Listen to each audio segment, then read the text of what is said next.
Hello guys, today our topic is UV spectroscopy. As you can see, first what we are gonna learn in this video: spectroscopy, spectrum, EMR, and the another transition things. Okay, first what is spectroscopy? Spectro and scopy. Spectro is a light and the scopy is a knowledge. So study of the interaction of EMR with matters involves measurement of amount of EMR that is absorbed, emitted or scattered by a sample. So what is EMR? EMR is a electromagnetic radiation, magnetic radiation, okay? So this contains photons which has energy. And as we all know, photon has two nature, particle nature and wave nature. And electro and magnetic radiations are perpendicular to each other, so like this, and the another one will be like this. They move perpendicularly to each. One is electric and second is magnetic. Okay, the possesses the property of both discrete particles and waves, as we talk about. So the formula of energy is H equals to mu. This is wavelength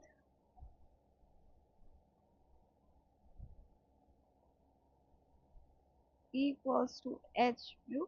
This is frequency, and this is Planck's constant, and this is energy. And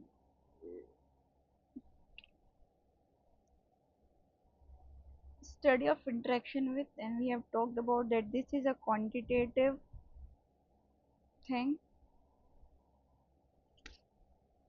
Now we will talk about some ranges of electromagnetic spectrum. First, we have a gamma rays, X rays, far UV ray, near UV ray, and like in this they are UV rays both, and then visible, infrared, both are infrared, and then microwave, radar, and TVF, radio waves, in which we have TV, FM, and AM. So here's the trick to remember: gamma, U for UV, for UV, ultraviolet, and then V. V is for visible. So we will just remove this way. Then we have a infrared, IR.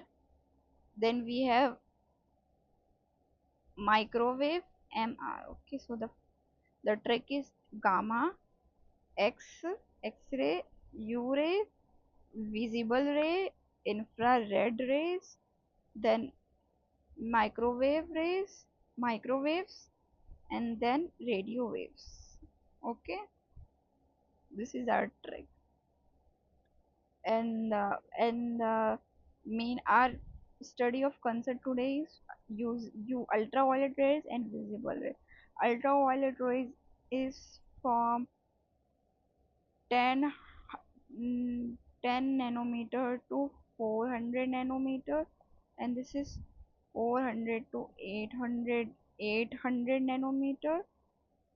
And in this, if we will just talk about like UV for 200 to 400 nanometer, and vacuum UV is from 10 nanometer to 100 nanometer, or sometimes it's, or like sometimes 200. It's depend concern. Okay. EMR, form of energy propagated through a free space or through a medium in a form. Electromagnetic wave has electric and magnetic field that simultaneously oscillates in planes. Planes में isolate करती है, perpendicularly होती है to each other, dual nature होता है, wave and particle nature, as we talk already talk about. What is wave nature is characterized by frequency, wavelength, speed and phase. Frequency the what is frequency? Frequency is the number of cycle per second. एक second में कितनी cycles, कितनी number of wave पास हुई हैं उस area से, उसको हम फ्रीक्वेंसी बोलते हैं, and it is denoted by hertz, H Z. And wavelength is the distance between two consecutive thrust or crust, and this is equals to c by lambda. C is the speed of light, Now, particle nature. EM radiation can also describe in term of particle of nature. Photon जो कि particle of energy होती है, particle of energies होती है, उसको हम photon से बात करते हैं. The energy of photon is given by E equals to H. We already the main important thing, the photon has no mass and no charge. What we can expect if we passes the electromagnetic radiation from our sample? We have four things it can happen. First is absorption. If we pass our energy light AMR to the sample, it can sample can either absorb the light, in which we are talking about absorption spectroscopy, UV, visible, IR, or rotational, or either when we incident the EMR on the sample, it can either get scattered or transmission, means transmit करेगा. Then fourth one is emission.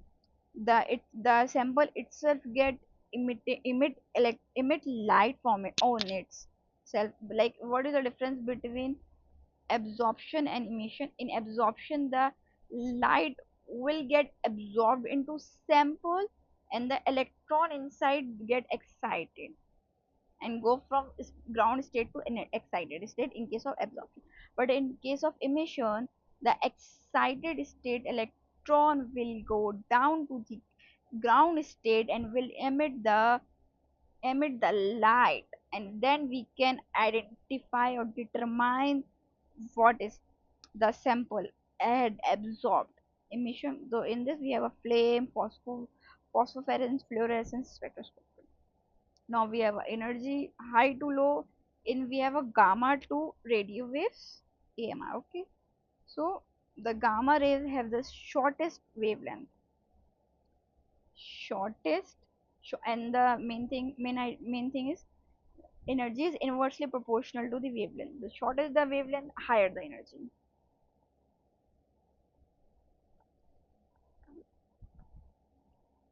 So gamma, why when we need gamma rays in case of nuclear transition, like in fission or fusion, the technique will call as a most purest. When we need X-ray, X-ray excites the inner shell electron, like the electron which are not free. The electron in the innermost shell get excited in case of X-ray because it has the highest energy. That in that tech in the X-ray we will use electronscopy or Auger spectroscopy. Our main concern is UV or visible rays. In this, the valence shell, the outermost electron, which are easily freely available for excitation, because our energy is less than X-ray. X-ray is exciting the inner shell, but in case of UV, we are exciting the outermost electron. The technique is called electronic spectroscopy or UV visible spectroscopy. Infrared has, now we have low energy, medium energy, so we will just vibrate the transition among vibration level, how it's vibrating inside the molecule. Our electron vibrates, so it will just gonna change that. Microwave, large wavelength, small energy, transition among rotational level. Rotation कैसे हो रहा है? Radio wave, change in nuclear electron spin in presence of EMR. Like, you must have talked about electron spin, so maybe it can change it. I don't know, but maybe something like that. And the technique is called NMR ESR, electron spin. Now here we have a little complex part. The first is electron involved in electronic transition. Closed shell electron. Closed shell electron means the electron which are not freely available inner shell, which will not involve in any kind of bonding. So the excitation will be caused by X-rays because it have more energy. Single bond dead electrons, which are we call sigma electrons, sigma electrons present in saturated. Sigma electrons are present in single bond hydrocarbons, absorb vacuum UV range to 10 to 200 nanometer, with a non-bonding electron means lone pair, which are tree, like in case of oxygen, sulfur, nitrogen, or any kind of halogen, we have a lone pair which are not involved. So they absorb in UV range and visible range 200 to 800. Then we have a pi bonding. Pi bonding means double bond, triple bond, saturated, unsaturated, basically unsaturated hydrocarbon. C double C, C double N, C double O. So let's understand one example. We have this aniline compound. This is benzene and aniline. Okay, and then we have a lone pair electron. So let's just understand one by one. Here you can see C to C. This is a single bond. So single bond means sigma to sigma anti-bonding, which is written as sigma to sigma anti-bonding when we provide energy electron transition. Or here you can see C to C double bond means the involvement of pi bonding, pi to anti pi bonding. Then we have a first, second, then we have a third, in which the non-bonding electrons are involved, means lone pair present on nitrogen, which is this. So we will have two type of transition, N to sigma bonding anti-bonding, and pi to anti-bonding transition. We can, it depend on the energy which kind of it's about to go. Now we will understand in which case we will have which scenario. Sigma to sigma antibonding s orbital saturated compound, energy required is large because energy gap is large. You must bonding what kind of energy gap? From pi, from sigma to anti sigma bonding, the energy gap is this much, the energy level. This is pi and pi antibonding and sigma antibonding.